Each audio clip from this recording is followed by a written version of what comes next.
dewy finish, prolongs your makeup, fast absorbing, potent yet invisible, keeps skin healthy and glowing.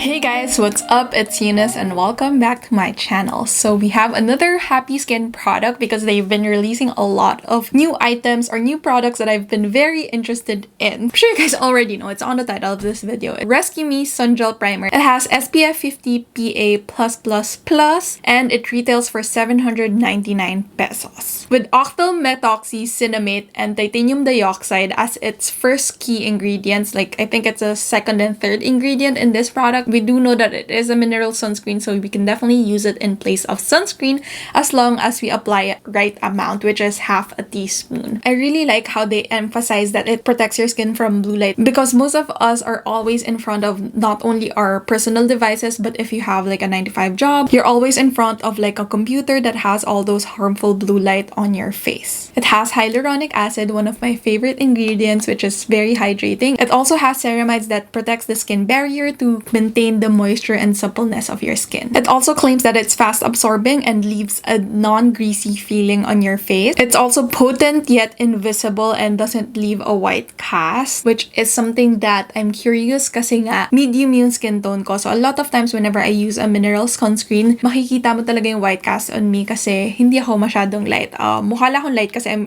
right in front of the sun right now. Pero yung skin color ko is very morena. I have a tan skin and a lot of times when it comes to mineral sunscreen, makikita mo talaga yung white cast on my skin. So they claim that it also imparts a dewy finish and prolongs your makeup. It also keeps skin healthy and glowing. So I've used this a couple of times na. I've had it for almost 2 weeks, I want to say, and I've used this with a couple of different products. I used it alone to see if I can use it alone kasi their claim is since it has some tint to it, you can use it alone or underneath makeup. So I've used this with a full coverage foundation, a medium coverage foundation, a foundation stick, and a powder foundation then. So I'll go through that later. First, let's apply it on my face para we can talk about what I like about it and how I apply it on my face then. As per their website, you can apply it after moisturizer and before your makeup. So this is how much I would usually apply. It's around half a teaspoon, I want to say, because that's a recommended amount. And I've been really trying to do that kasi nanonotice ko whenever I don't do that, parang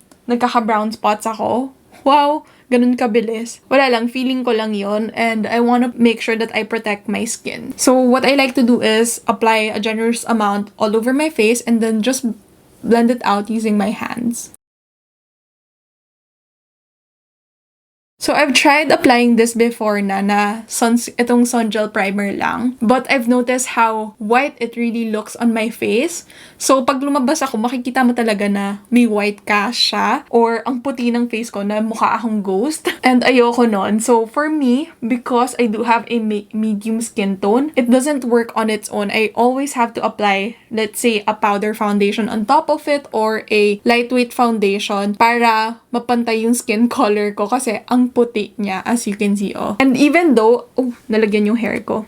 And even though, try ko siya mag-sink in sa skin ko, even for more than 10 minutes, actually 2 hours nga, I've tried it before. Talagang, yun na siya. As in, maputi talaga siya on my face. And for me, that's not a problem because I like using this as a sunscreen and primer. So, a lot of times, I apply makeup naman every day. So, it doesn't bother me as much. Pero yun lang, if you intend to use this as just your regular sunscreen, kunyari magbi-beach day kayo, ayan, maputi siya talaga. When it comes to like blending it out using my finger, it gives me enough time to blend. I just noticed like if it's more than, more than 5 minutes ka nang nag-a-apply, magda-dry na siya kasi nga fast absorbing sa skin. So, kailangan mabilis ka mag-spread all over your face. And we can't forget about the neck, of course. And so, there is like a slight tint to it, pero kung medium skin tone ka, kulang yung tint na yun. Tapos napansin ko din na kapag kunyari tinry mo siya i-blend after nagsisip in na siya sa skin mo, magpipil siya. So kailangan mabilis ka. And ayan. Here, I'll show you guys sa may nose. Usually, dyan ko siya nakikita, yung nagpipil. But it's not a problem for me. Kasi usually sa umaga, nagmamadali naman ako eh. Ngayon lang na I'm taking my time kasi nga, syempre, nagpa-film ako ng video.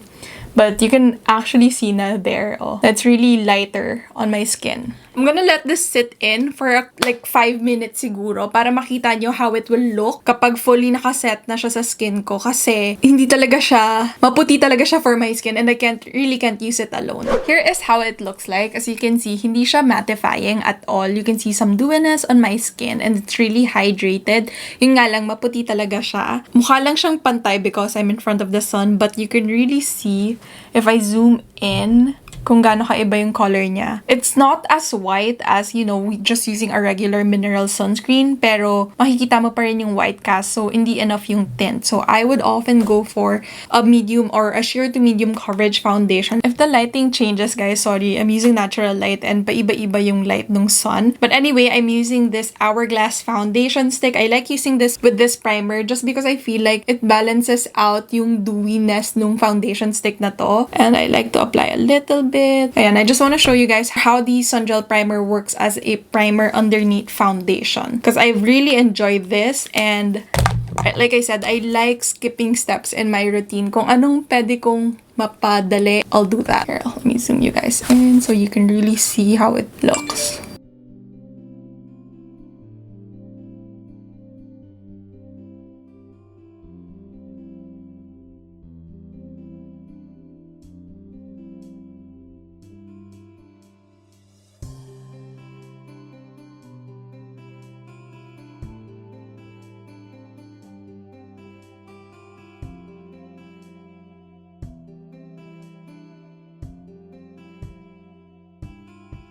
Okay, so here is how the foundation looks on top of the sun gel primer. So, naman yung pagka-apply or yung itsura ng foundation ko on top of the primer, it's not like clogging up my pores.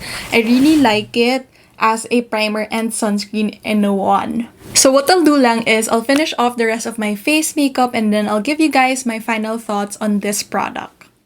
Final thoughts about the Happy Skin Sun Gel Primer. I really like it as a sunscreen and primer in one. It's something that I see replacing, you know, my everyday sunscreen on a daily basis whenever I am wearing makeup. Saving time in the morning is really big for me, especially since I need to be ready by 8 a.m. for, you know, my 8 to 5 job. So perfect siya for me. Again, it's something that I would use whenever I am applying makeup after because alone, I don't think that makakalabas ako ng bahay with just this just because sobrang puti niya sa skin ko. But overall, as a sunscreen and a primer in one, I love it. It's something that's new to the local market and perfect siya because balak ko bumili nung Supergoop as Unseen sunscreen kasi yun yung sunscreen and primer in one and perfect kasi ito at least local brand, diba? So really happy about that and I love that it has skin-caring ingredients. With Happy Skin, you always get that, you know, skincare property to it. And for me, I love the fact na nilagay nila na anti-blue light technology because it just makes me feel a lot better using it, especially when I know na mag-computer ako all day and I'll be in front of like my devices the entire day. So perfect siya.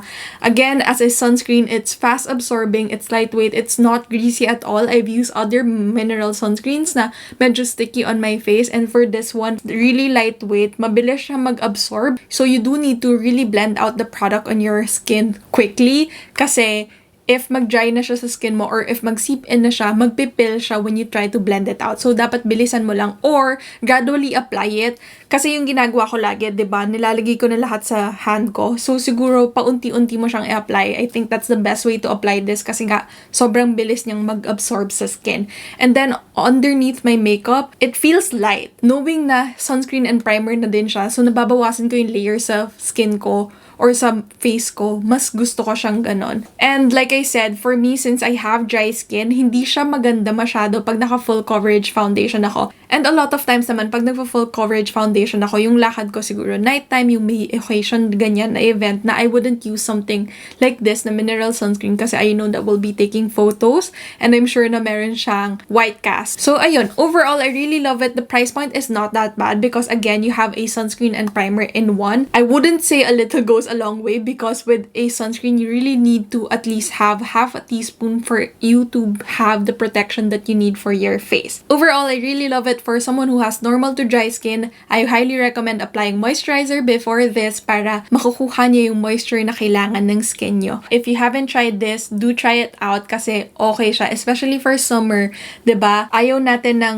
madaming layers on our skin because it feels icky, but we still need that protection from the sun. So perfect timing and the perfect product for us. So that is all I have to say about the Sun Gel Primer. If you guys have tried this, let me know what you think in the comment section down below, and let me know kung pagdating sa full coverage foundation, hindi rin siya as good as it is with something that's more sheer to medium na everyday look. So yeah, that is it for today's video. Thank you so much for watching. Once again, it's Eunice. I'll see you guys next time. Bye!